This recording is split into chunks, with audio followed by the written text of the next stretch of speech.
Well, there it is. Hi guys, welcome. This is Witty. I'm going to do a very brief overview of the recent public test Realm 1.31 announcement that Blizzard have just put out. So basically you can play this right now, but you will need to download the PTR over at this link. This link will be in the video description below. There will most likely be a follow-up video for this for when the actual patch is released on live. So bear in mind it's only on the public test realm right now. So hence why I'm going to go over this relatively quickly. So we're going to take a look at the specific changes and improvements. They've expanded support, window mode in options, integrated direct 3D 11 graphics API, added 64-bit support for Windows. Sounds are disabled when the client is not active in native full screen. So sometimes when you alt tab, you won't hear the sounds because you see the screen lag that you get whenever I'm streaming the game. Well, you're also going to get sound lag when that happens. That's mostly for ops streamers and whatnot, but that's also for you guys. Probably more convenient for you guys if you're just playing the game and you don't want the background coming from Warcraft 3, I get that, without turning the sound off, but it's also a bit of an irritation for streamers. But there you go. See the world editor section for more details. Oh, there's a lot to do with the world editor, so we can only go over that a little bit, but basically they got supported code. I think Lua, so Nick and other extremely talented Warcraft 3 map editors will probably enjoy a lot of those changes. For me, I won't have much of an idea of what it means.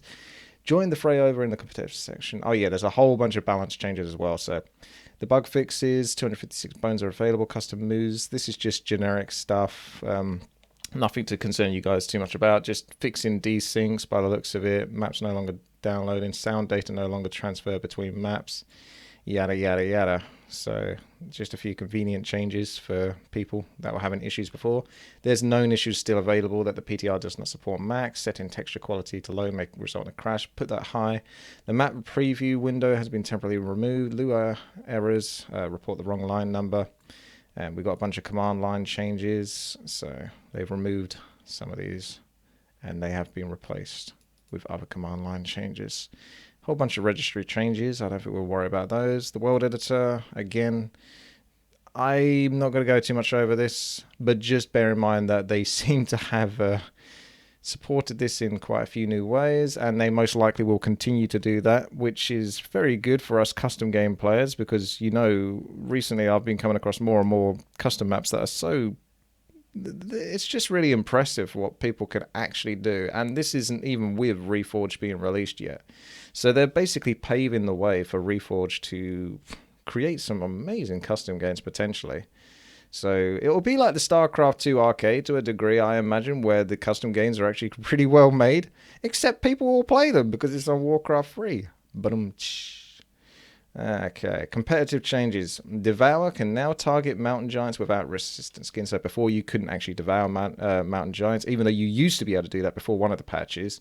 And then you couldn't. So mountain giants were already strong, and there was no early game counter to them, at least for Orc. And so that should be something that should get changed, hopefully. Paladins equipped with an orb item no longer have a slower attack speed. That was barely a real issue whatsoever, but it's an issue nonetheless, so it's important to always fix everything that is going to affect balance. Ultra Vision upgrade is now applied again, so those units can now see like the Night Elves can. Okay, so let's get to the juicy stuff. Hero balance changes. Blade Master Wind Walk. Cooldown now occurs when Wind Walk breaks. So they've reduced the cooldown of Wind Walk from 5 seconds to 2 seconds to compensate for this. This is something that is going to be a big boost for a lot of players, particularly probably human players more often than not, because human players almost always, if they're not being harassed by a Farseer, they're being harassed by basically a Blade Master, trying to last hit the kills to slow down the Archmage's approach towards level 3. So what this does, right, is a lot of the time the Blade Master will wind walk in when he knows the creature that the human player is fighting. Say, for example, a human player is fighting 3 Murlocs. He's got 1 Murloc down to almost 100 health. The Blade Master knows that at some point this human player has to kill that creature. Now, the Blade Master will wind walk preemptively because he still gets like 10 seconds of wind walk at least, even at level 1, to sort of hide. And as soon as he attacks, he can instantly wind walk again, as long as he's waited, you know, the 5 seconds or so that it takes for the cooldown to basically reappear again. So wind walks, waits a few seconds, knows that the human is about to finish off that creature, boom, instantly steals it, instantly right clicks, wind walks away.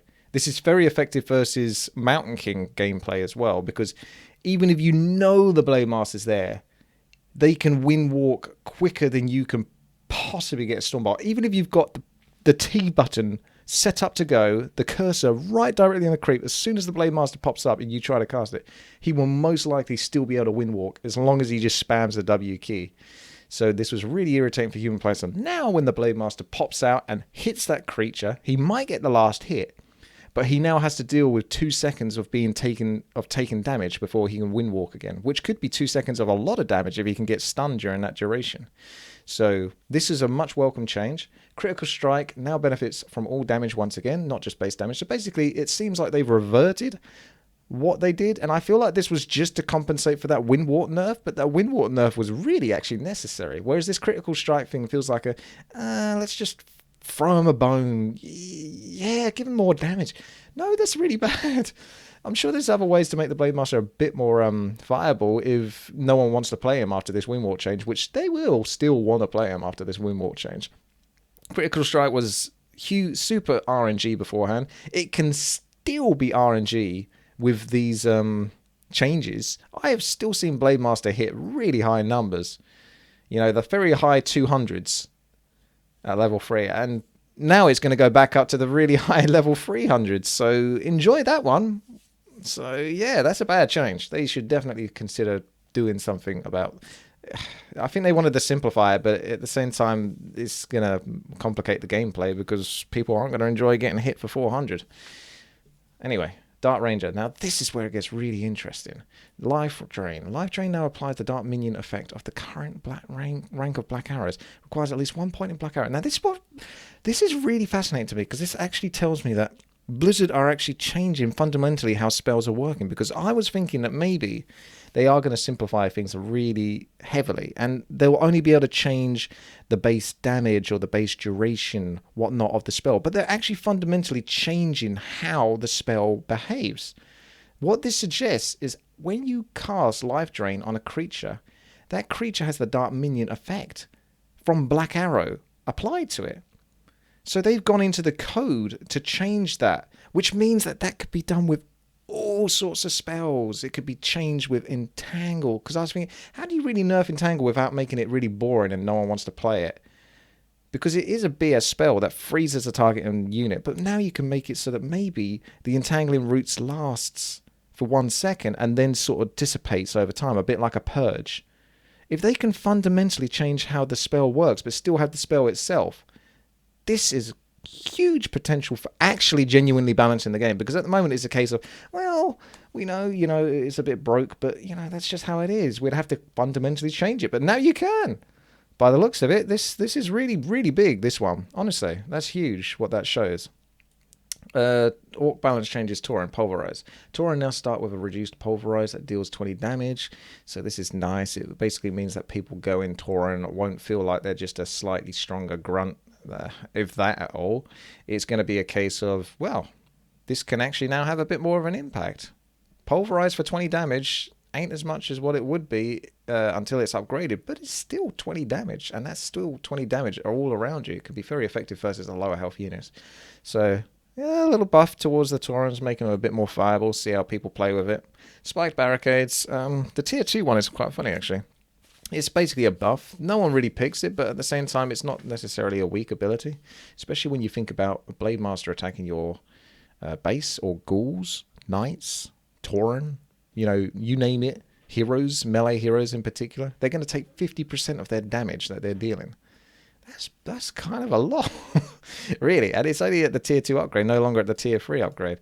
Human balance changes. Okay, so they went with a different way here in buffing human, which is really kind of unusual. I felt like human has a lot of issues, right, in the early game, where they're struggling for lumber a lot of the time. Militia have been nerfed, which makes it much harder to creep, makes it much easier for their units to be picked off because they run out of militia time, so they can't run back to base quite so efficiently. So enemy heroes can just pop in and kill free peasants quite easily, to be quite frank with you, and that can devastate the human. They don't have to get those peasants back, they have to get that lumber. They can't really tech, but if they want to go for rifles, then that rifle tech is going to really slow them down wood-wise. I feel like they need some sort of buff towards the lumber mill early on, or just being able to gather lumber in the first place so that they can actually tech. Maybe the town hall tech needs to not be 210, or a bit cheaper wood-wise, so it allows more options for the human player. But yeah, anyway, they're going to buff basically tier 3 on human, which is kind of okay, I guess, but it doesn't address the immediate issues that human have. But anyway, Knight, it's got a new ability, Sundering Blades. It basically increases the knight's damage against medium armor by 15%, so it just means it does even more damage to medium armor, because if you didn't know, normal attacks do bonus damage to medium armor, so it just means that it can do better versus mountain giants. This is essentially their answer to trying to help human versus mountain giants, because everyone, it just seems like, why don't you just deal with mountain giants? They're literally creating things and changes here to deal with something that they've overbuffed in the past, aka Night Elf. And now they're giving humans extra abilities to deal with it, which I guess is nice, but it's just like, well, the Mountain Giants is the real reason why you gave humans those buffs. Because, yeah, versus Crit Fiends, I guess that helps, but they already did, bonus damage versus Crit Fiends. So really, this changes to deal with Mountain Giants, because Mountain Giants are so ridiculous that even when Knights are supposed to kind of counter them, because they do bonus damage versus Mountain Giants, and it's pretty much the only thing human can create that can actually hurt Mountain Giants. It's just like they're giving them more options to hurt Mountain Giants. Just deal with the Mountain Giants. Animal War Training. So what's happened here is the base hit points for the units that get affected by Animal War Training, is Knights, Griffins, Dragonhawks, have been increased. So Animal War Training doesn't give as much, but it does technically. It's actually a buff. You get 50 hit points right off the gate when you build a knight and whatnot, and when you go for Animal War Training, you get 100 hit points instead of 150. So it's definitely a buff, but it means that Animal War Training isn't so necessary anymore. But it's a nice buff if you want to give your units an extra 100 health, pretty much. But it's no longer so super required, because humans will obviously have to get to tier 3. They then have to afford those more expensive units, and on top of making those more expensive units useful in the first place, they've got to do this long research. This is what they were trying to get at. It's kind of cumbersome to get to Animal War Training. It's okay. It's not massive. It's nice, I suppose. Orb of Fire. Now this is a really weird one. Bonus damage has been reduced to 5. No longer gives area effect damage. It's basically got a new effect. On hit, applies a debuff that decreases the effectiveness of healing abilities and hit point regeneration by 50%. So the debuff lasts for 3 seconds. So what they're trying to say is this is a buff to Orb of Fire that is almost specifically versus Undead, because human versus Undead is one of the most broke matchups right now. Like, it's in Undead's favor, the same way that Orc versus Undead is typically in Orc's favor. That's not guaranteed. I really got an Undead player can trash an Orc player, and the same with Undead versus human. Human can do versus Undead. But generally speaking, the way the meta is right now is it's definitely in the Undead's favor. They've got a lot of tools to basically destroy the human. So the idea is for the human to try to reach tier 3 and then overpower the Undead, because the Undead has control all the way up until that point. But it's a strange one, because I could imagine it, right, what this is basically doing is, say for example you're attacking the Undead's Lich, right? With this orb, you are basically reducing the healing from the death coil it will receive by 50%, which is huge. It is absolutely huge. It will make it much easier to nuke down heroes. But I don't like this change, because it can also be a bit BSy in terms of, well, that means that player... I don't know. I mean, it's still, in my opinion, not that strong an orb, even though that feature is really strong specifically for that thing. But for everything else, it's crap. I'd still rather have the -4 damage from an Orb of Corruption. I'd still rather have the poison damage from a Orb of Venom. I'd still rather have the lightning instant freeze purge effect and extra bonus damage to summons from a lightning orb. Do you know what I mean? Like, as strong as this is, it's so specific in what it does, whereas the others aren't super specific in what they do, but they do well versus anything. But this is just like almost specifically for that circumstance, just trying to pick off a freaking Lich when you can, before it, sort of like armors itself up and takes an invulnerability potion or whatever. I don't know. It's a weird one. It's not...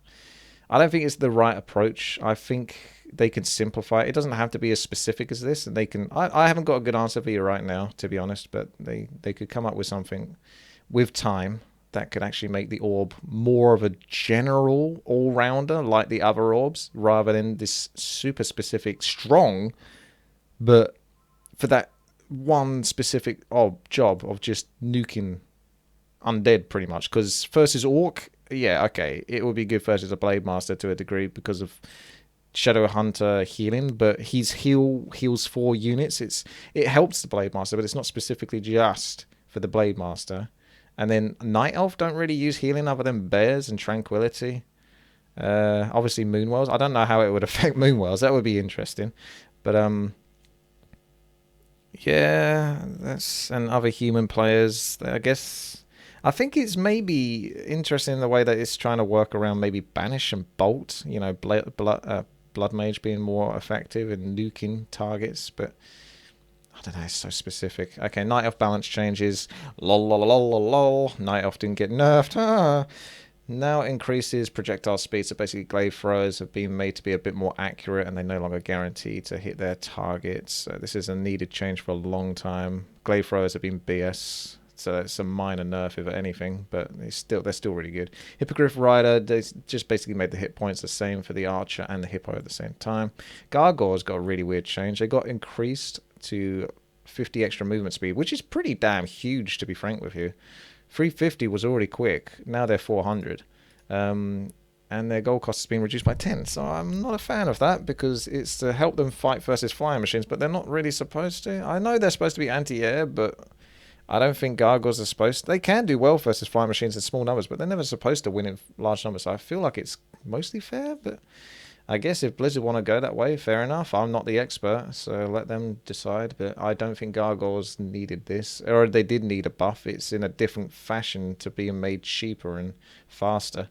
Necromancers, new spell order. So basically, they start off in the reverse order. They, to a degree, they go cripple first now, and then into Raised Dead, and then into Unholy Frenzy. And Unholy Frenzy has been completely changed, by the way. So Crippled now is much cheaper at 85 mana. It reduces the movement speed by 75%, reduces attack speed by 10%, reduces attack damage by 35%. It's kind of an interesting change. It's basically Purge, from what I can tell. I don't know how long exactly it's going to last, but versus heroes, I imagine it lasts between 3 to 5 seconds. So I imagine it's much like a Purge. It's a way to sort of stop a hero from getting away. But you won't be able to start off with Raised Dead, which is their fundamental ability, until you get the next upgrade for them to be able to reach that point. Unholy Frenzy, renamed to Insight Unholy Frenzy, now 125 mana, still 500 range cast. Ability area of effect is 250. Sacrifices a target friendly unit. This is a weird one, right? So what this is saying is they sacrifice a unit to buff everything else around it. So potentially, under the right circumstances, specifically, with the theme that they are supposed to utilize, which is summoning skeletons. And, Undead is all about abusing their lower minions to make themselves stronger. So Death Pact destroys a minion but heals the Death Knight. Dark Ritual destroys a minion but, gives the Lich mana. They feed off their lower minions, and it's the same for this. They're going to feed off and sacrifice an undead unit to buff everything else around it. Potentially really strong, but you still have to sacrifice that unit. So the undead doesn't really have like a skeleton to play with. They might have to. However, theoretically, this could be used for denying. Like if, say for example, Abomination's at 10% health, it's going to die anyway. You could use it on that and then buff everything around it. It's an interesting one. I think it's a clunky way to play, but I think it's also going to be very high skill to a degree. For the pro players to manage that. So it'll be interesting to see how they play around with that now. Skeletal Mastery now requires Necromancer Adept training to unlock, so you can't just bump straight into the ranged skeletons. That's fair enough. Ghoul Frenzy increases attack speed bonus from 25 to 35%. I don't know if that really did need a buff. Ghouls are so cheap anyway. Like, have you seen me utilize ghouls sometimes? Racing to, I know this is in 4 versus 4 RT a lot of the time, but you sort of you're racing towards tier 3 mass ghouls, and then you just go ham on someone's base. Well, they're going to basically attack 10% quicker now. So they're really little siege machines in the right circumstances. So it's kind of crazy that they actually got this. But there you go. I guess people were calling out for some sort of buff to ghouls, but I'm not sure that's necessarily the right way to go. Anyway, they've got a new item here called the Ritual Dagger. So Undead get a whole bunch of changes here. This is bought from the Tomb of Relics, 125 gold, 2 charges, 20-second cooldown between charges. So what this has is it has a 400 cast range, 300 ability, effect radius, and it sacrifices a friendly undead unit to heal 100 hit points to all friendly non-mechanical units around it. So this is effectively a 62.5 gold heal for 100, whereas the human have a rejuvenation which heals for 100 all units around it, right? And that takes about 30 seconds. So I don't know if it's 100. I think it's more like 200. It must be more than 100 because 100 does not sound like enough. But at any rate, it's kind of interesting. It's to basically encourage crypt lore gameplay, or again feed into this undead theme of skeletons. So I like what they're trying to do. What they're trying to do is they're really trying to push undead into a different theme other than just Death Knight Lich fiends, because that technically isn't really undead. If you said what is undead, you probably wouldn't think mass range units and stuff like that. It is more like ghouls getting up and weak, vulnerable, fragile units, but they're utilized to feed the greater good. And that is what this is all about. You would sacrifice like a dying skeleton or a dying carrion beetle, and you'd heal all the other ones around it. This could actually be really quite strong for those heroes. Say, for example, like a Dreadlord or a Lich, a Crypt Lord. They all want to basically push on an enemy, but it's kind of hard to do because you haven't got Death Knight. A Death Knight just walks into a human's expansion, right, and coils all the last hits on the creatures or the peasants and has a Rod of Necromancer, and he can be incredibly effective just by himself, whereas the Crypt Lord can't really do that so easily. He can be annoying with the carrion beetles, but I think you can micro around it. You can't easily micro around Death Coil. So this is just a way to allow the Crypt Lord and all the other undead heroes to have more sustain when being aggressive. Plus, it allows them just to creep again, not just to play aggressive against other players, but to creep more effectively. So you don't have to go Death Knight. It's basically the idea. It is a very interesting change, so that's gonna warrant some testing. So boost of speed, you can now get 2 of those instead of 1. So it basically means that when you run into the shop when you're being chased by a Blade Master, you can buy the boots of speed if he manages to get them first, or vice versa. Ring of Protection has basically been changed for the most part to just be +1 more than it already is throughout the levels, which is fair enough. I think that's probably the right change. Cloak of Shadows is actually one of the more interesting changes here, and this is what I think Blizzard need to aim towards more. It doesn't make much sense when you think of it, but heroes carrying this item can now Shadow Mail during the day as well as night. And using this hide ability also works with units that have Shadow Mailed. So what's really interesting about this, right, is it just encourages different styles of gameplay. Now that you can hide during the day, you might be more encouraged to hang out by someone's potential expansion that they're almost definitely going to take at 4 o'clock or whatever time it's going to be. If you're good enough at 1 versus 1, the timing of how people work. So Cloak of Shadows now has more flexibility when it comes to essentially sneaking up on people and being harassing. Obviously, you can't move when you're hiding, but because it's during the daytime, it's much harder to predict when someone could be anywhere. When it's nighttime, you can be aware of that.